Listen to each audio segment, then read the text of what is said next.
Assalamu alaikum rahmatullahi wa barakatuhu. So just coming back to finish off, and I'm going to try to be brief.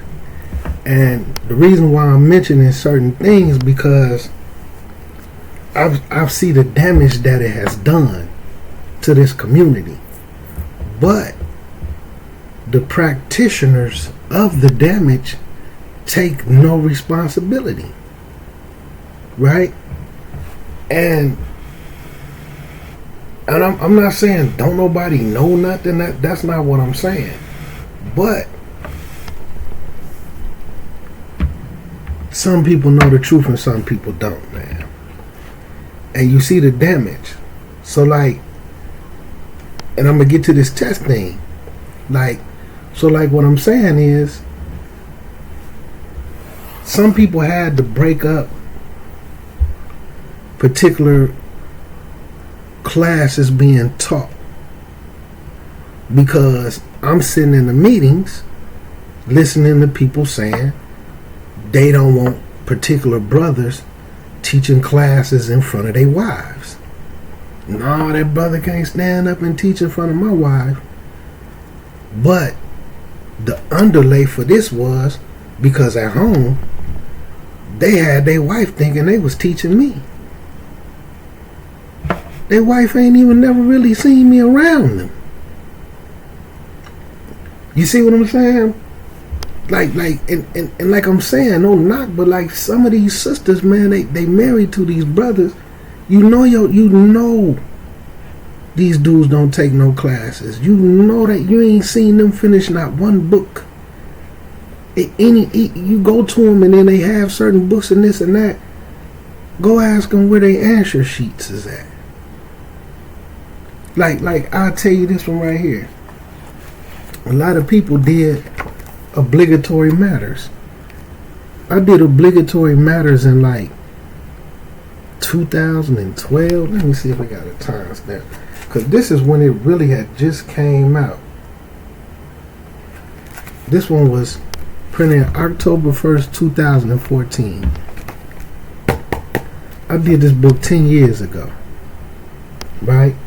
So even with this one right here, and I've taught numerous people, if you flip through it, you can see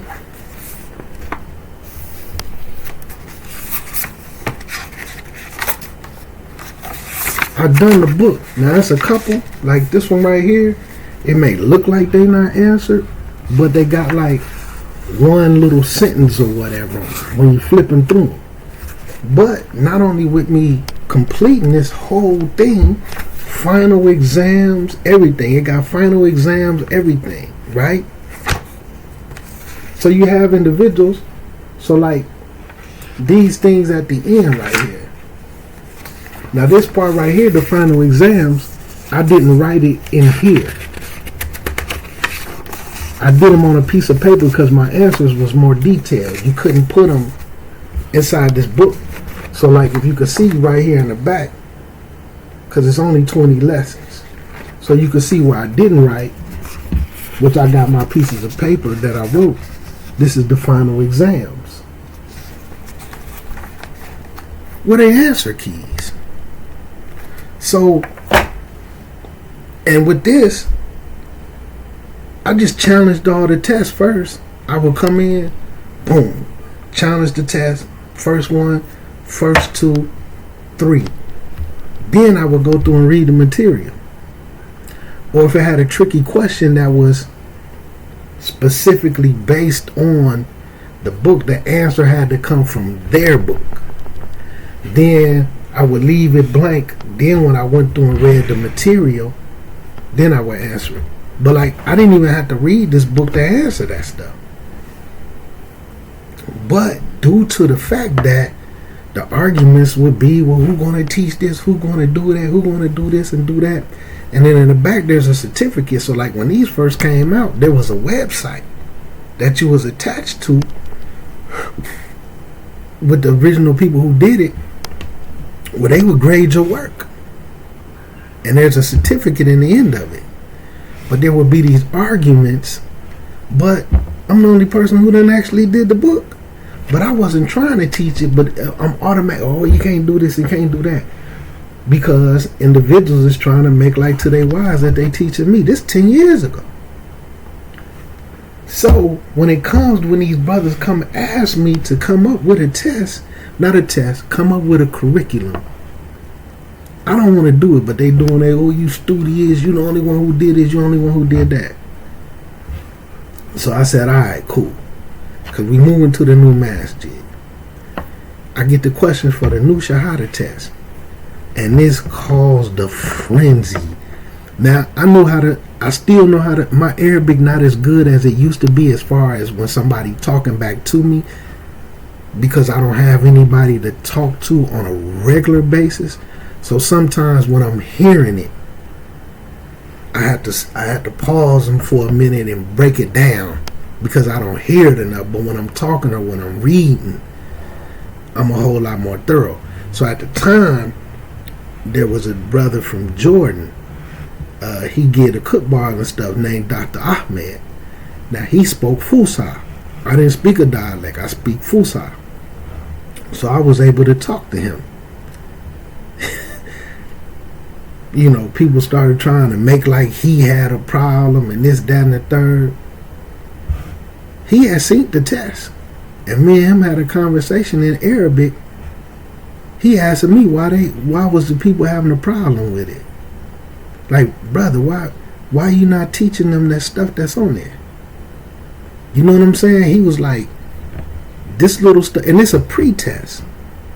These people can't teach that. You know, people was trying to say Ahmed told them to throw it away. When I was right there, when Ahmed said, teach y'all classes, teach what y'all want to teach and all that. Keep in mind, I never told. Only 3 people knew that I was going to come up with the thing, with the curriculum. So with other people, I'm not going to attach it to me because I don't want people to start going, but, oh, you think this? This is something I was asked to do. Now you know, Yasin did that. He trying to be funny. You know, one brother came and told me I done smacked the whole community. But look at the questions. Let me read y'all this text. And wallahi, I'm mentioning it because it just got brought back up like Friday night or Saturday. And like I say, the brothers was down here, came down here from Hamtramck. You know what I'm saying? We sitting up in here chopping it up, and it happened to be in a group. So I'm letting them see it. And this was in 2014. We in 2024. So, and I remember fully when these tests was put on the desk. Well, on the shoe case for everybody to grab one. Take it home, answer it by yourself. Sit up with your spouse. Look at what it say. Look now. How can this be a problem around Muslims who really want growth? So at the top of it, there's a statement by Sheikh Albani. Sheikh Albani said, they say that our dawah is splitting the people. Then he says, that's correct. Such a call separates truth from falsehood. So calling people to Quran and Sunnah with the correct understanding, it is splitting the people. Because some people want to do whatever they want to do and call it Islam. And then some people doing things that they don't want to do because it's a part of Islam. There's a difference. And then they loving it. So then what it says is, pre-test for new Shahada class. Keep in mind, pre-test. And this grown men, it ain't no little kids. I think the youngest person probably was maybe around 30. As far as the males, I think the youngest person was around 30. He had been Muslim the least. I think he took his Shahada in like 2007. So this like 2014. So he been Muslim like 7 years. Everybody else, 15 years, 20 years or better. You know what I'm saying? So this shouldn't have been an issue. So this is what it says. Assalamu alaikum wa rahmatullahi wa barakatuh. We have compiled a pretest to assess the needs and placement of the new Shahada. Although this is a class for new Shahadas, any and everybody is encouraged and welcome to attend. Cool. If you feel like you're not a new Shahada, you feel like you don't need the class, you don't have to come. But don't destroy it because you can't answer the questions. Don't slander anybody. But it's saying it's a pretest to assess the needs and placements of the new Shahada. But nobody is excluded, right? This particular class does cater to adults, but it's child friendly as well. You can bring your kids, right? We do have some children classes in the development stages, which was true, as well with gender specific classes geared towards that specific gender. So there's going to be classes, although they're child classes, there's going to be some specific for the boys and some specific for the girls. Because with the girls, they have to learn things about covering, things to do if they on their menses, if they get older and they get pregnant, do they break their fast for breastfeeding, different things that come into the thing that men don't have to deal with. So that's what it's meaning by gender specific. But it's age appropriate, right? So it says, towards specific gender, boys, girls, age appropriate, or age specific. Any and all suggestions are encouraged and welcome. Why would this cause a problem? Why would that paragraph cause a problem? It's a pretest. It's an assessment. So then, next paragraph, this pretest is an assessment and placement test only. So no one has to worry about failing the test. It don't matter if you pass or fail. It just gives us an idea of where you are at with everything and an even better idea of what kind of classes we should have and what direction we should be moving in as an ummah. What's so bad about that, y'all? What's so bad about that? But look what else it say. Miseducated men will miseducate the women, who will in turn miseducate the children. And that leaves us with a miseducated community that will not and cannot bear any fruit, i.e. be successful or lead to success. Not only will a community not be successful, it's not even going to lead to success because it don't bear any fruit. Now, you got men who not taking any classes, who's not reading any real books for real. They may touch a few pages here and there when they feeling some type of way, but then they running around trying to fool people in their household that they the ones teaching everybody. Now they putting these sisters at a disadvantage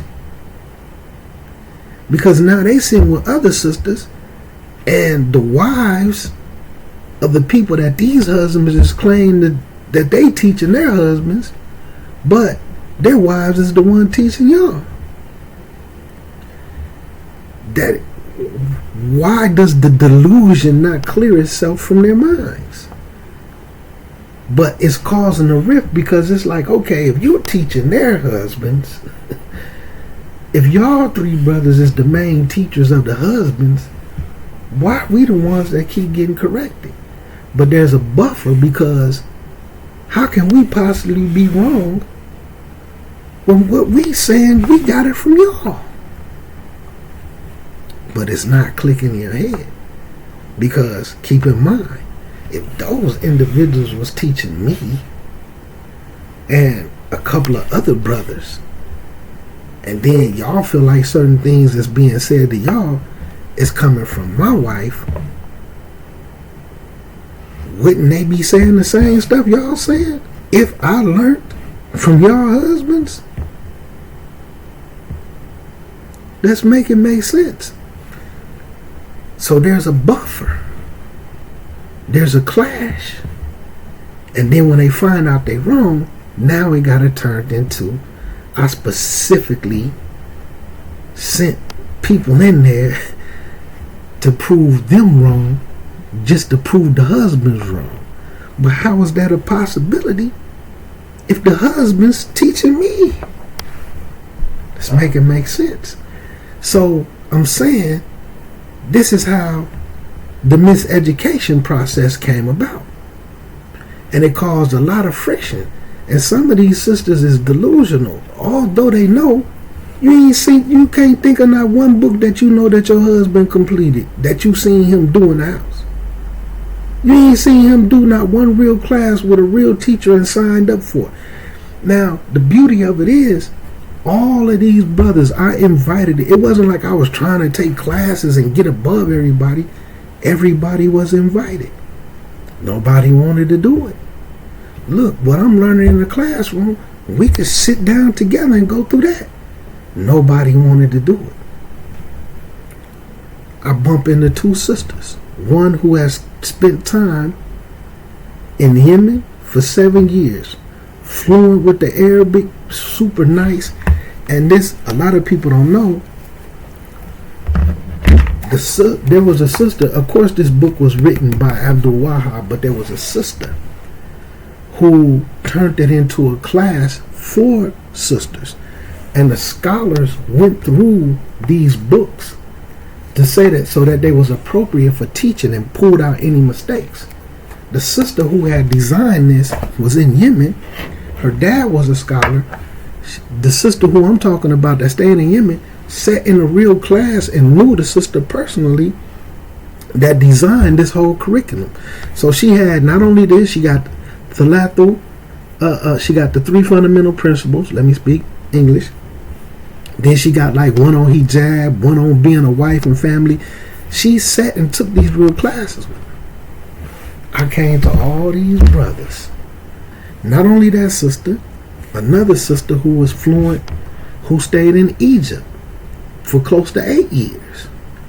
Fluent in Arabic, know a ton of surahs, got like 70 du'as memorized from like Husnul Muslim, Fortress of a Muslim, and other du'as. She got like 70 du'as memorized. I talked to both of these sisters. I knew how nice they was. One of them, just to get their barakahs from Allah, the one from Yemen, had this website with all these Arabic books on them. She would go and get these books, and she would call me on the phone, FaceTime, I want to read this book to you and translate it for you. My Arabic was horrible. It's still horrible, right? My Arabic is still weak. But they would read whole books and break them down, but these was books of ilm, just to get their barakats in. I came to all these brothers. Look, some of them got daughters. Matter of fact, all of them had daughters. Man, here goes a sister, because everybody, man, my wife needed this, my wife needed. I got 2 sisters. They can teach them the Arabic. They can teach them surahs. They can teach them, and a couple of them, one of them was teaching at Germantown Masjid. Now they wasn't going to turn people's wives into a super Salafi or, a harsh Salafi as some people label them as. But she was teaching in the actual masjid. The other one was teaching at the masjid in Hamtramck. And she ran a daycare. So they taught in masjids with names for the children and the women. I talked to the elder brothers. Then none of them wanted to happen. None of them. But then, fast forward, and they still talking about the conditions of their wives, of the women. But y'all blocked their education. Y'all blocked their education. Just like with this pretest, because of these small little paragraphs, they blocked their education. So look at this. So, like I said, it leads to a miseducated community that will not and cannot bear any fruit, i.e., it can't be successful and it won't lead to success. May Allah Azza wa Jal protect us from being a community that doesn't and will not bear any fruit, i.e., lead to success. The community won't lead to no success. I mean, right? Then there's a Quran ayat. Say, are those who know equal to those who know not? It's only men of understanding who will remember. Who will remember? Only men of understanding who will remember. Are those equal who know to the ones who don't know? And this is in Surah 39, ayah number 9. This is the part that I put on there. The questions came from, and then I put something at the end, a paragraph at the end. So I did put that part on there. But I made it clear where the questions came from. But because nobody had ever heard of a new Shahada test, I just made up something to make everybody in the community look bad. They started calling me Abu Fitna. But the same people who came and asked me to come up with something. Because of that, what's wrong with that statement? But then look at this. And it's funny because, like I said, this just got brought back up. And like my homie said to me, man, you know, sometimes people just done fool themselves.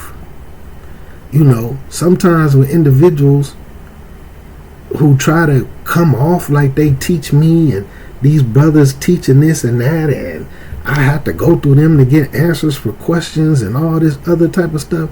I think a part of them started believing that, although they know that's not true. You know what I'm saying? It's possible that they started to believe these things. So look what it says. Look at question number 1.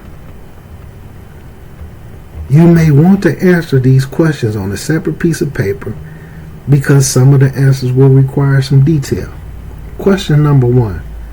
Why are you a Muslim / Muslim? Right?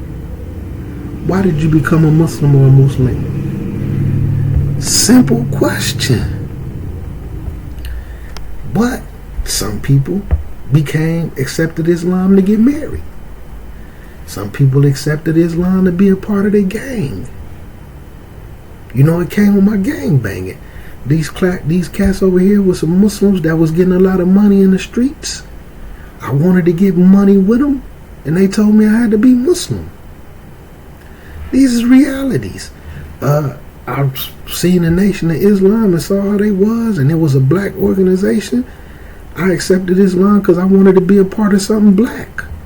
I wanted to be like the Moors. I wanted to be like the Nation of Islam. But people sometimes go through their mind trying to look for the Google answer. Oh, I became Muslim. I'm Muslim because a certain amount of years Allah wrote my name down type of answer. You know, whatever they could find on the internet. Answer it from your truth. That way, we can guide you towards the truth. Because if you're looking for the Nation of Islam, you're not going to find it. If it's part of the dope selling clique that you in, we need to correct that. We need to correct that. Hey, somebody gave me some dawah. Islam sounded like the truth to me. I accepted it. Just like my man told me, man, in the penitentiary, he was one of them. He got locked up in the feds. He was from Philly. He was cracking cards. He got locked up in the feds for cracking cards. And then they bust him on the other side of the earth. And his gang wasn't there. So now he's locked up with Bloods from California, Crips from California, Vice Lords and GDs from Illinois, Metros and whatever this is from St. Louis. and whatever his little street crew, his little block, there's none of them there. And he said he accepted Islam because the Muslims would protect you. When your gang ain't there, the Muslims, at this particular time, the Muslims rocked with the Muslims. So it was, if they from New York, so you got the Muslims from New York, Illinois, Michigan, Philly.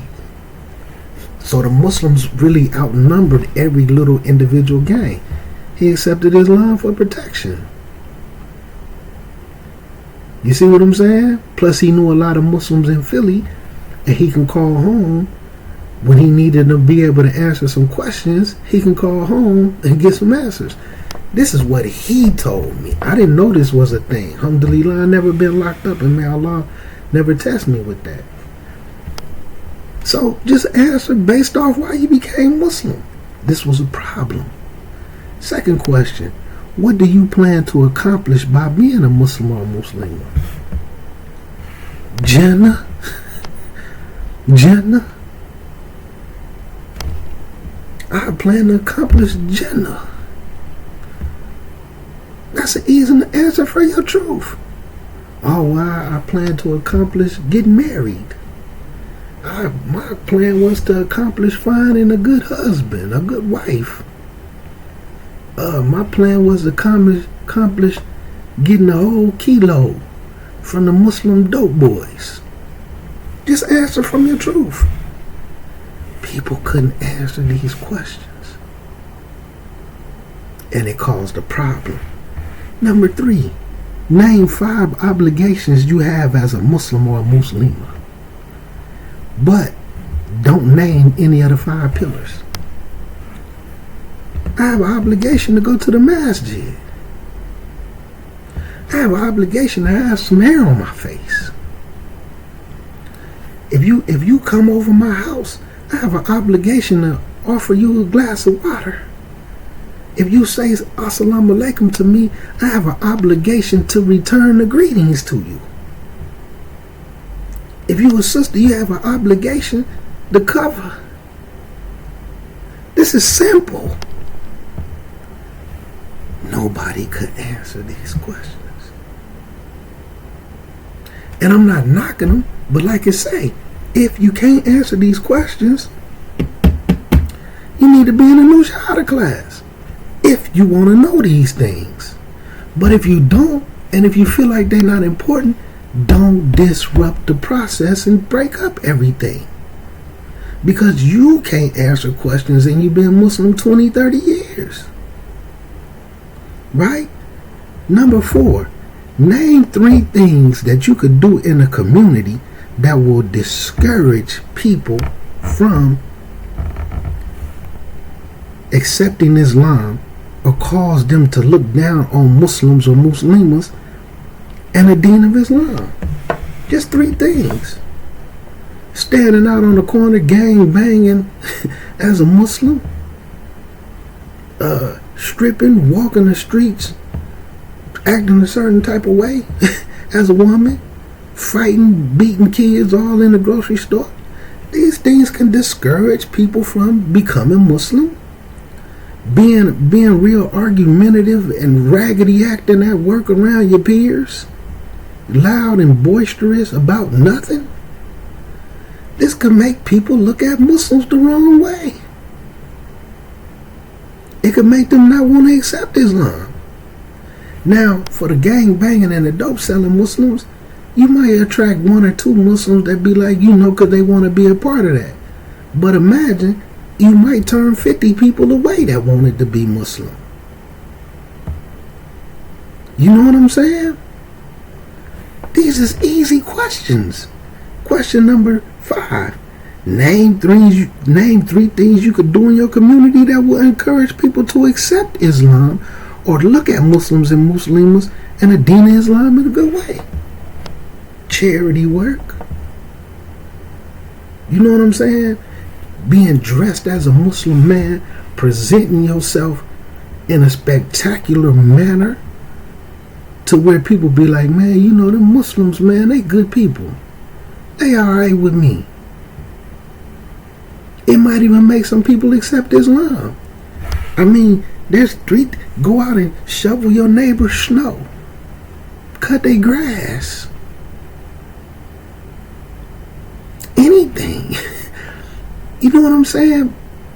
Being a grocery store, like I done walked in the grocery stores, Muslim-owned grocery stores, and seen little African-American kids short 5 cents. And watch the people cuss them out, get out of here, and they Muslim. And I'm dressed like this. And I tell the kids, hey man, y'all quit talking to the kids like that. Y'all go get whatever y'all want, I'll pay for it. Wallahi, true stories. And I done had to do this on numerous occasions. Hey man, quit talking to them like that. But I already know, although you didn't come here to spread Islam, you selling pork and alcohol and tobacco and weed products and different things, you know, pipes and all that. But you won't even let this 6-7-year-old kid slide on a nickel.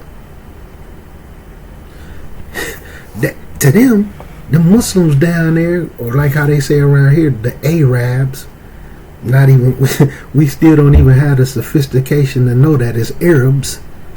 We still talking about the Arabs in the inner cities. It's Arabs, not Arabs. And we automatically affiliate them with Islam, whether they Muslim or not. These things is discouraging. These things make people look bad at Islam. Let them slide on a nickel, man. You might want to be Muslim. These are simple questions, right? So then here come the other things. What's the conditions of having your actions or your deeds or act of worships rejected in Islam? Shirk, Riyah, doing a deed for the intentions of showing off. They couldn't answer this. And like I said, I'm not saying that as a looking down on them. You need to be in the class. But instead, this is fitting a cause. You're trying to look better than everybody else. Y'all came and asked me to come up with something to design a curriculum. Now the same people who asked me with the, oh, you so studious, because they weren't expecting it to be a situation where they wasn't going to look good. Or you just going to talk about some stuff that we always hear you talk about that we be repeating and tell everybody that we teaching it to you. Nah, it ain't that, bro. It ain't that. Right? But, Riyah, your deeds can be rejected off the wrong intentions. You didn't have the correct intentions. You didn't have the correct sincerity. It was bid'ah. What you did was bid'ah. Why would this cause somebody to have a fit? Next question. What's the conditions for having your actions and deeds of worship accepted in Islam? Intentions for Allah alone, but it's not shirk. Sincerity is done in accordance with the Quran and Sunnah. Cool. If you can't answer it, you need to be in a new Shahada class. Don't tear it down because you can't answer it. Don't start calling me Abu Fitna when you ask me to come up with something to design a curriculum. Let's see what the people need to learn first. We ain't gonna keep wasting a whole bunch of time and start talking to them about how to fast for Ramadan, how to wudu, how to wash your hands and face. We ain't got to spend months on that. We could do that in 2 minutes. You see what I'm saying? But even right now, and see, the sad part is, right now, some of these things are still an issue. Right now, in 2014, some of these Muslims say, there's no way a deed can be rejected. Everything you do in Islam is accepted as long as you had the intentions to do it. Although it was shirk, although it was bid'ah. Now maybe if you didn't know in the beginning, but now you know it's bid'ah, I'm going to do it anyway. What are you going to do it anyway for? Because everybody in the community do it. Oh, but it's disobedience to Allah. Well, it don't matter. All the Muslims in the community do it. Only thing that matters is your intentions. Man, your intentions is to disobey Allah because you know it's disobedience.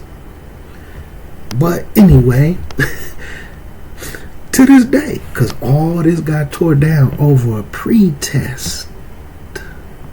And these are questions. Look at the next question. What are the 10 conditions of wudu? Right? Islam, of course. You got to be Muslim. You got to be sane. Right? You got to make sure you ain't got no khabith, no super duper nasty filth in your nails. You know, some people might dig in their ears and have earwax in their nails or whatever else you could think of.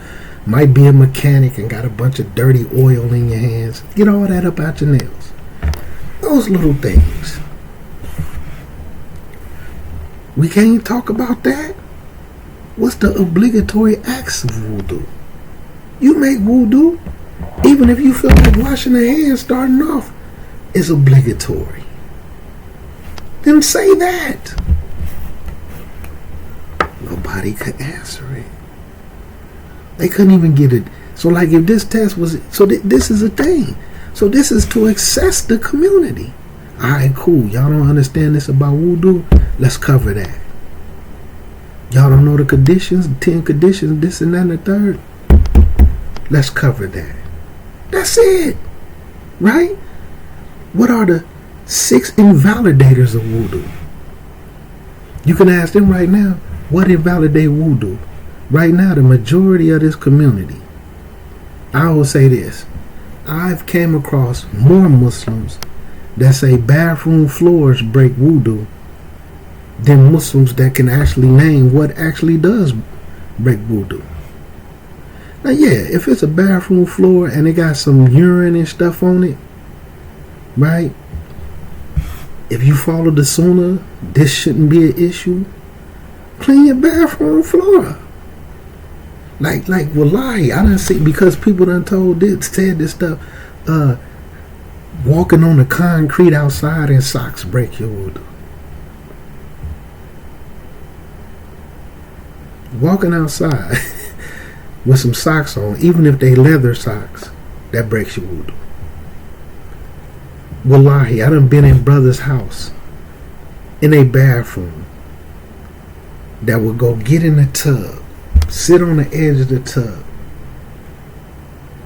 make wudu sitting on the tub, and then stand on the tub and try to gauge jumping all the way across the bathroom, making it through the door without hitting their head on the door. I seen a cat almost break his whole ankles. And I'm sitting up saying, what's all that, man?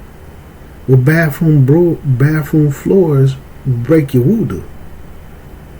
Who told you that, man? The numero uno of the community? Why don't you just mop your bathroom floor, bro? Or even if it's clean, bathroom floors break your wudu, period.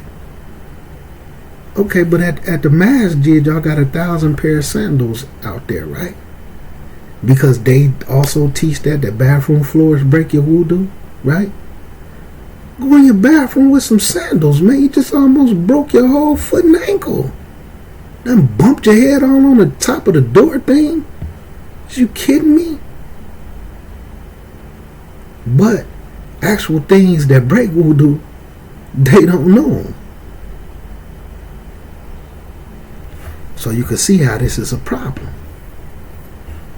Because they got to answer this question with the concrete outside breaks your voodoo. Bathroom floors break your voodoo, whether they clean or not.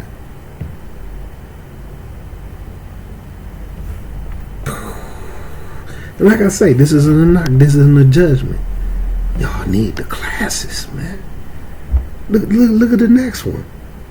How many conditions of the salat is there? What's the conditions of the salat? You got it. You know what I'm saying? Pretty much the same thing. Clean clothes, like these is issues, and not even name them. Just how many conditions are there, right? What's the 14 pillars of salat? What's the 8 invalidators of salat? What makes your salat invalid? And the beauty of it is, right now, facing the Qibla is one of these invalidators. But right now, in 2014, it's still a huge topic where they actually sitting up saying, you can pray any direction you want to. You don't have to face the Qibla. Allah didn't say in the Quran, face the Qibla.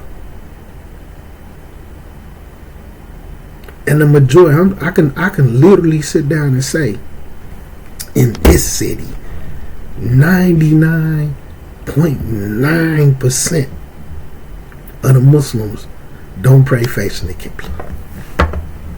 They don't pray facing the Qibla. If you put 100 of us in the room with certainty, with absolutely no confusion and no debate, you probably gonna get 4 of us, and then a couple of them they'll pray that way because we praying that way, and then when they with other people, they'll pray a different way. With certainty, with knowing that this is right and knowing that you're supposed to face the Qibla, out of 100, you'll probably get 4 of us. The other ones, I ain't really sure. I'm doing this because I'm with y'all. It don't really matter what you face. There's nothing that can invalidate salat. There's nothing that can invalidate wudu, because your intentions is to make salat. Or they'll say some stuff like this. If you don't stand up and go like this, my intentions is to pray 4 rakats with 2 touch. My intention is to pray 4 rakats and make dua after I get done praying my 4 rakats of Asr. Those are my intentions. And then pray. They'll say, if you don't do that, that can invalidate your salat. These are the type of answers that you will get. No jokes aside. If when you get done making salat, if you don't wipe your face, hold your face like this and fake cry like this, do like this. If you can't cry for real, you got to do that. Do your shoulders like you crying, right? And then wipe your face, and then wipe the fake tears all over your body. Your salat not accepted. These are the type of answers you will get. So you can see why something as simple as this will cause a problem. And I'm not trying to be funny. You know what I'm saying? What's the 8 conditions for your declaration of faith? The Shahada. You got to be sane. You got to be of age. Well, not of age. That's, some people put that in there for certain things. But I understand why. Because you could be born Muslim. You see what I'm saying? But anyway. So then, of course, what is Aqidah? What actions in Islam fall under Aqidah? What is Tawheed? These simple things. What's the 3 categories of shirk? What's minor shirk? What's major shirk? That's it. That's it. Now I can see who were the first 6 caliphs in Islam. Okay. I can see, like, whoa, what do you mean the first 6 caliphs? There was only 4. Abu Bakr, Umar, Uthman, and Ali. So I can see, but like I say, it isn't meant for you to pass or fail. This is to see where people need to get, right? What is bid'ah? But then in the end it says, now I'll also put this paragraph there. Inshallah, this short pretest will allow us to develop classes geared towards the advancement of the Muslim and Muslima in this community, and allow us to move forward in a manner that is conducive to the betterment of this Islamic community. May Allah Azza wa Jal grant us all success in this life and the hereafter. I mean, Barakallahu fikum. What's wrong with a pretest like that? It got tore down. People grabbed all of them and hid them all in the back of the masjid, talking about the foreigners gonna see them. Just a whole bunch of weird statements. I never said I was gonna teach the class. We can look at the answers, assess what's going on, and then figure out what needs to be told. And then all you really needed for the bulk of it is this book right here. Important lessons for every Muslim. And like I say, there's several people in the community that had this book. But you know what the problem was? I was the only one who had read it. And before I got this, the explanation of the book, I had the original book by Ben Baz, which wasn't an explanation, which was a small pocket book. And this was in 2014. And just mentioning it and bringing it up, the same thing just happened all over again.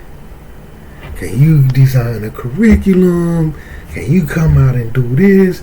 We want you to have some involvement. Oh no, you ain't talking about stuff that's basic enough. Oh, what the kids asking me? I'm saying this. The kids ask me, okay, you saying this and that, but the masjid do this and that. I'm gonna tell you why they do that. Oh no, we don't feel like you should do this, da.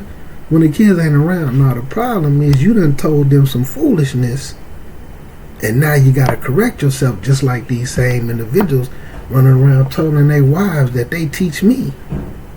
Now when it's class time, but these individuals know their reality, but they gonna keep on trying to dupe the people anyway.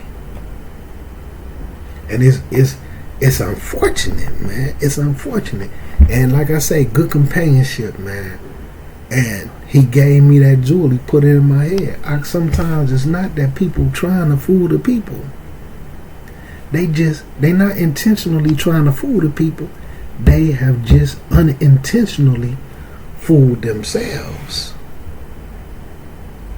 Know what I'm saying? But, my bad, man, for continuing on with this. I'm going to stop doing videos like this. But this just happened. And, my companions and them, man, they came down. We in a group. I had even set up a Zoom class with an individual. He teach at Azhar University. Some people familiar with him.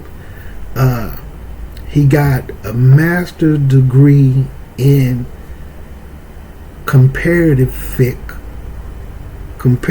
and usul of fiqh, master's degree. And then he's about to get his PhD in Sharia.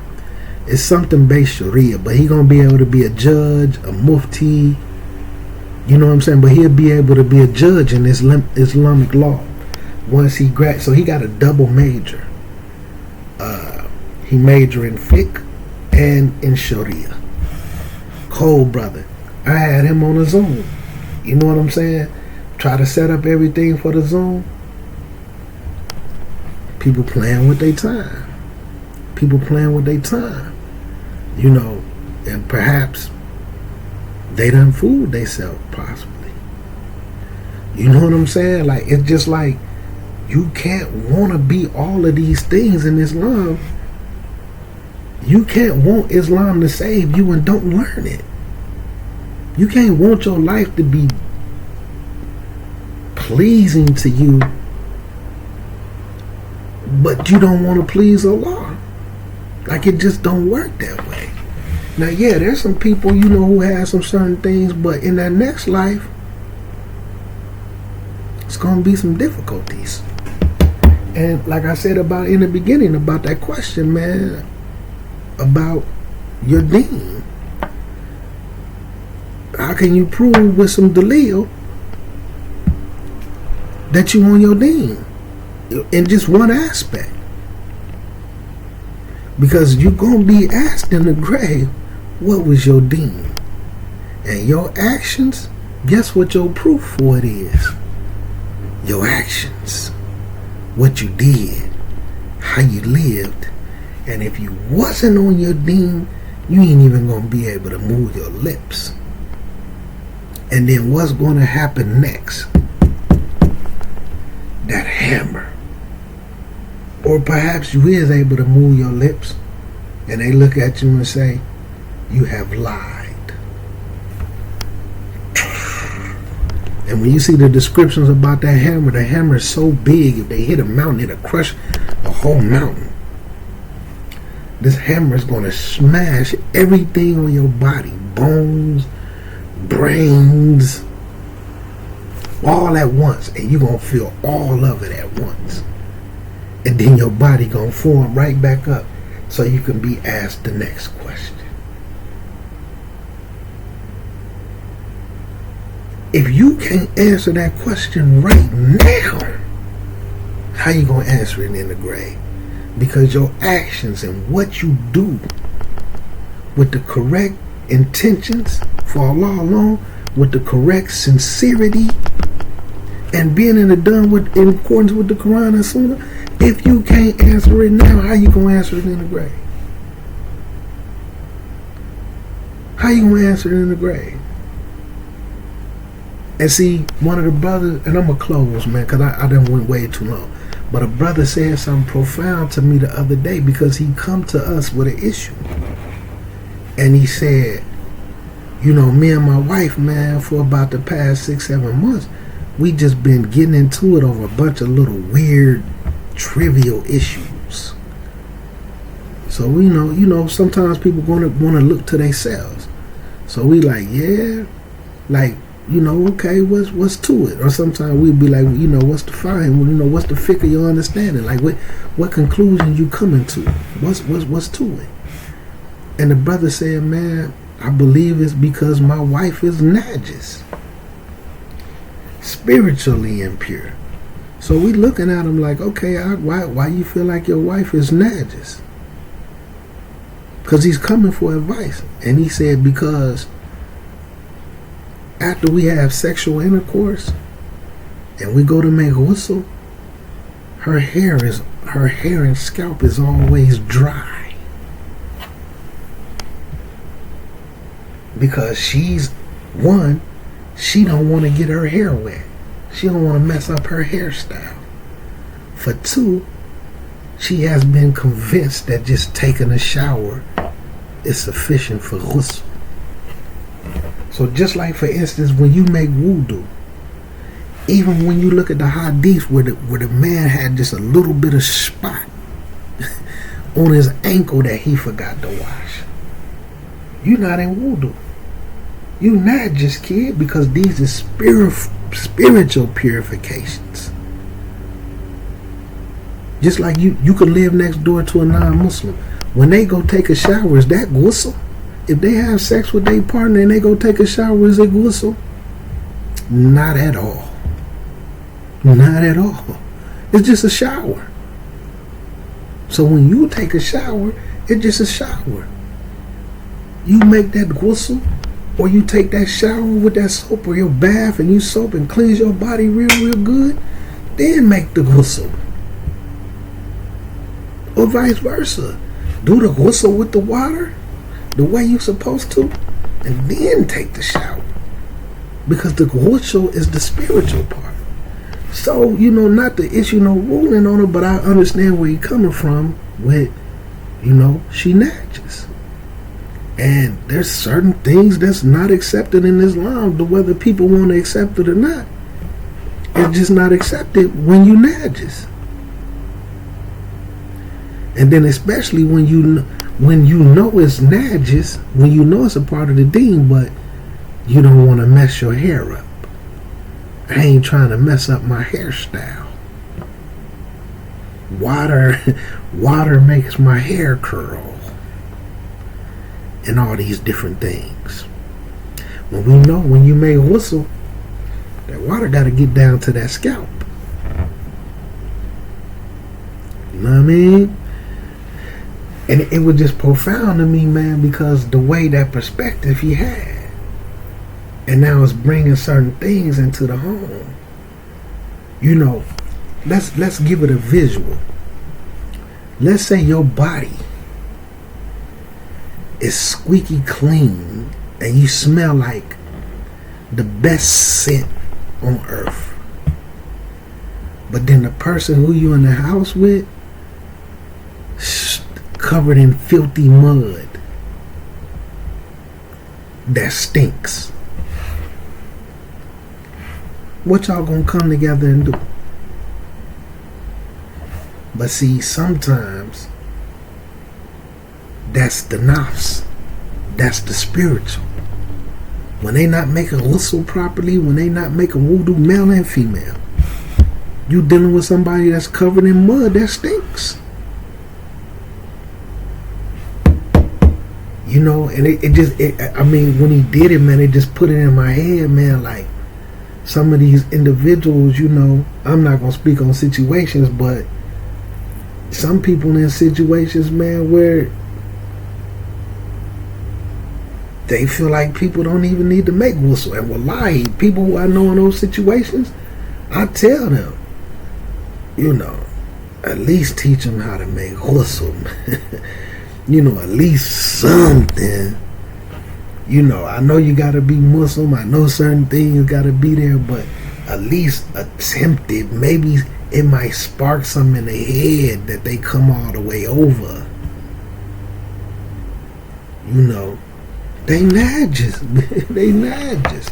May Allah protect me from that. And I'm glad that brother brought that to us because, it was just something that furthered my mind to like, why I possibly, may Allah protect me from it, I possibly never make certain decisions.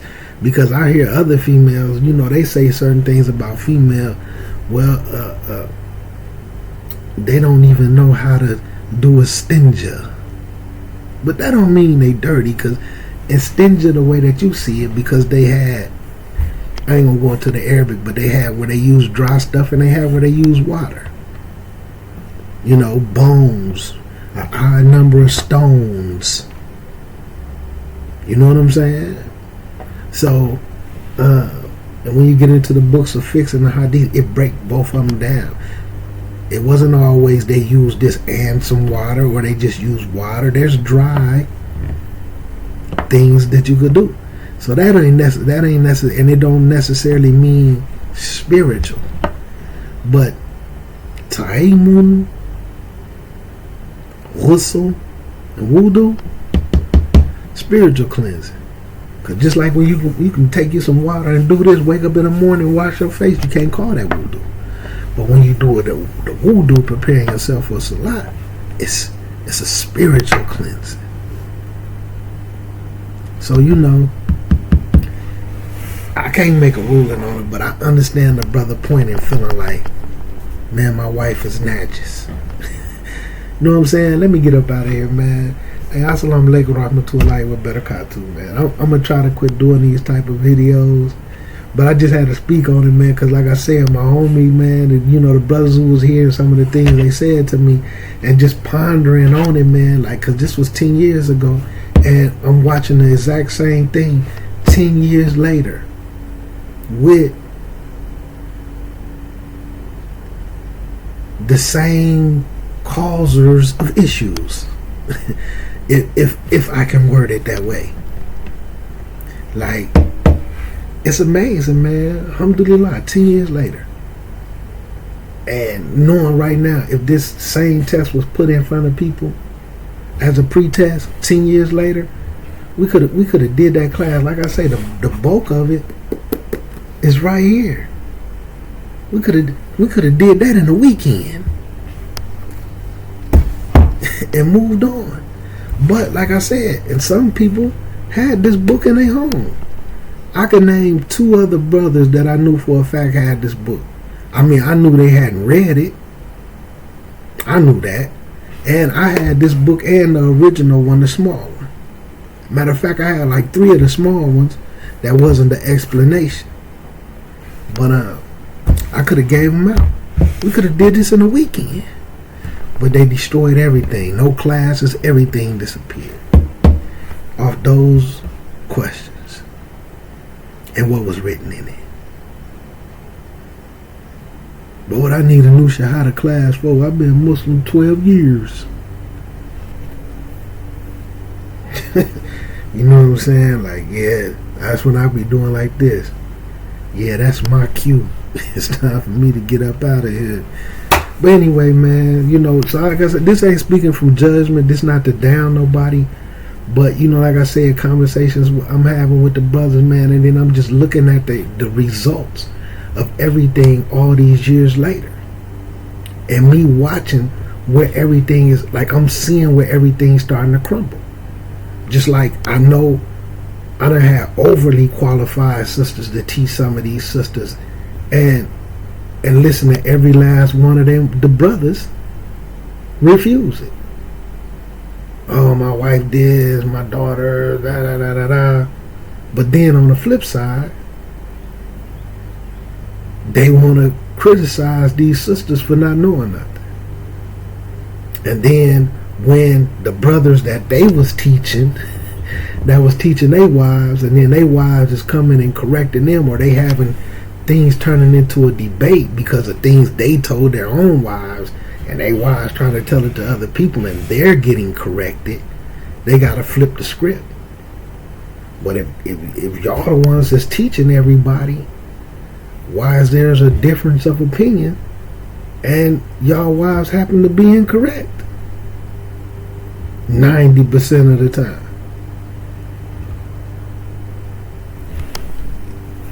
So ain't it safe to say when is individuals going to take some accountability for the way this community is? Y'all at the forefront. Y'all the big men. They tore this down, hid the test, everything. Guess who was the only person who actually took the test? This guy.